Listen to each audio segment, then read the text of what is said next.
ti kọrin ó yá ẹgbà tùpà wá ẹwà wa Agogo Ayo. A tún kí káàbọ̀ sábàlá ìròyìn lórí ètò wa Agogo Ayo.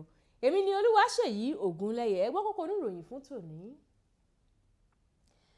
Ẹ̀sùn tí NDLEA fi kàn mí gbégi dínà iṣẹ́ sinimá mi, bàbá Suwe ló sọ bẹ́ẹ̀. Àwọn ọlọ́pàá bá orí èèyàn 18 lọ́wọ́ arakunrin nípínlẹ̀ Ogun. Beautiful Nubia ṣe àgbékalẹ̀ àwo orin tuntun. Ìròyìn náà rèé lẹ́kùnrẹ́rẹ́.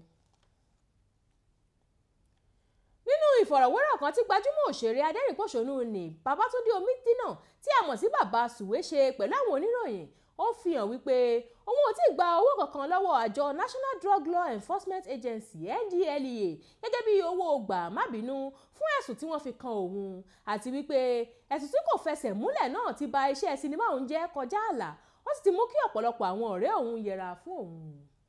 Bàbá Suwe fi hàn wípé ohun tó dùn òun jù ni wípé irọ́ ni wọ́n pa mọ́ òun, àti pé tó bá jẹ́ pé òun dá ọ̀ràn náà ni kò bá má dùn òun rárá, ṣùgbọ́n wọ́n fi ìyà ẹ̀ṣẹ̀ tóun ò ṣẹ̀ jẹ òun. Ó ní kò sí irú oògùn tẹ́nìyàn bá máa lò, òun ò lérò wípé ẹnikẹ́ni lè gbé oògùn olóró sínú fún ọjọ́ 2 kó má tù sí inú irú ẹni bẹ́ẹ̀ kó tó wá ṣekú pa á, ká tó wá sọ ọ̀sẹ̀ 3 dín díẹ̀ tó ń lò ní àtìmọ́lé NDLEA tí wọn ò sì bá nǹkan kan lára òun. Gbajúgbajà òṣèré náà sọ pé lẹ́yìn gbogbo ìwádìí wọn, níṣẹ́ ló yẹ kí wọ́n dá òun sílẹ̀ láti máa bá iṣẹ́ eré sinimá òun lọ, ṣùgbọ́n bí wọ́n ṣe hùwà sí òun bà òun jẹ́ púpọ̀. Ó ní iṣẹ́ òun ti ń doríkodò nítorí pé ọ̀pọ̀lọpọ̀ àwọn ènìyàn tó yẹ kó pe òun sínú eré sinimá kọ òun sílẹ̀ látàrí ìṣẹ̀lẹ̀ náà, àwọn tó sì yẹ kó ran òun lọ́wọ́ nípa owó kò tiẹ̀ fẹ́ bá òun ṣe mọ́ rárá. Àwọn ọlọ́pàá ìpínlẹ̀ Ogun ti fi páńpẹ́ ọba mú arákùnrin ọmọ ọdún 38 kan tí wọ́n bá orí èèyàn 18 lọ́wọ́ rẹ̀ nígbà tí wọ́n ń ṣọ́ òpópónà Àdó-Odò Owódé ìpínlẹ̀ Ogun.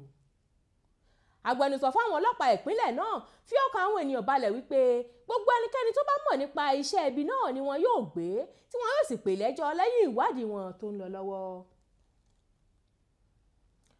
Ohun kan tó wà lọ́kàn àyà olórin ìbílẹ̀ ní Ṣẹ́gun Akínlolú tí gbogbo ènìyàn mọ̀ sí Beautiful Nubia lọ́wọ́lọ́wọ́ báyìí ni bí yóò ṣe parí iṣẹ́ lórí àwo orin rẹ̀ tó ń bọ̀ lọ́nà tó pè ní Kẹrẹ. Nubia tó sọ wípé ìfilọ́lẹ̀ àwo orin náà yóò wáyé níparí oṣù yìí fi kún pé àwo orin yìí jẹ́ eléyìí tó jẹ́ wákàtí kan gbáko tó sì kún fún ọ̀pọ̀lọpọ̀ àwọn irinṣẹ́ orin bíi gìtá, dùrù, ìlù, yálà ní ti ìgbàlódé àti ti ìbílẹ̀. Olórin náà tó dá ẹgbẹ́ The Roots Renaissance sílẹ̀ sọ wípé àwo orin yìí dá lórí ọ̀pọ̀lọpọ̀ àwọn àkórí bíi ti ìyá, ìfẹ́, ìràpadà àgbègbè àti lílo ọgbọ́n ìbílẹ̀ láti yanjú àwọn ìwà burúkú tó gbilẹ̀ lóde òní. Àwọn orin ìgbaniníyànjú, orin ìbùkún àti orin ìtọ́nisọ́nà ló sì wà nínú àwo orin oníwákàtí kan náà. Beautiful Nubia ní àwo yìí jẹ́ olórin 12 tóun àtàwọn ọmọ ẹgbẹ́ orin òun jọ kọ, ó sì fi kún pé Kẹrẹ dúró fún ipò ńlá nínú ìṣọwọ́kọ àwọn orin òun. Èyí ni òpin ìròyìn fún tòní, ẹ tún wá kókó inú rẹ̀ lẹ́ẹ̀kan sí i. Ẹ̀sùn tí NDLEA fi kàn mí gbégi dínà iṣẹ́ sinimá mi, bàbá Suwe ló sọ bẹ́ẹ̀.